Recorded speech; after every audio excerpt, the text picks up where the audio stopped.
ਇਹ ਜੀ ਸਾਡਾ ਇਲਾਕਾ ਜ਼ਿਲ੍ਹਾ ਨਾਰਵਾਲ। ਮਾਸ਼ਾਅੱਲਾ ਬਹੁਤ ਹੀ ਪਿਆਰਾ ਇਲਾਕਾ ਤੇ ਗੰਦਮ ਬੜੀ ਹੁੰਦੀ ਇੱਥੇ ਤੇ ਚਾਵਲ ਦੀ ਫਸਲ ਵੀ ਬਹੁਤ ਹੁੰਦੀ ਇੱਥੇ।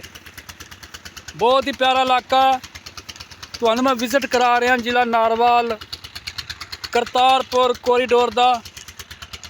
ਇਹ ਤੁਸੀਂ ਇਲਾਕਾ ਵੇਖੋ ਮਾਸ਼ਾਅੱਲਾ, ਪਾਣੀ ਵੀ ਬਹੁਤ ਉੱਤੇ। ਇੱਥੇ ਜਿਹੜਾ ਪਾਣੀ ਦੀ ਜਿਹੜੀ ਹੈ ਨਾ ਗਹਿਰਾਈ 40-50 ਫੁੱਟ ਪਾਣੀ ਦੀ ਗਹਿਰਾਈ ਹੈ। ਪਾਣੀ ਬਹੁਤ ਉੱਤੇ ਤੇ ਜਿਹੜੇ ਟਿਊਲ ਨੇ ਮਾਸ਼ਾਅੱਲਾ ਵੇਖੋ ਤੁਸੀਂ, ਪੂਰਾ ਪਾਣੀ ਕੱਢਦੇ ਨੇ ਤੇ ਕਿੱਲਾ ਜਿਹੜਾ ਨਾ ਮਿੰਟਾਂ ਯਾਨੀ 2 ਘੰਟਿਆਂ 'ਚ ਇਨਸ਼ਾਅੱਲਾ ਭਰ ਜਾਂਦਾ। ਬਹੁਤ ਹੀ ਵਧੀਆ ਤੇ ਸੋਹਣਾ ਇਲਾਕਾ ਮੇਰਾ ਜ਼ਿਲ੍ਹਾ ਨਾਰਵਾਲ।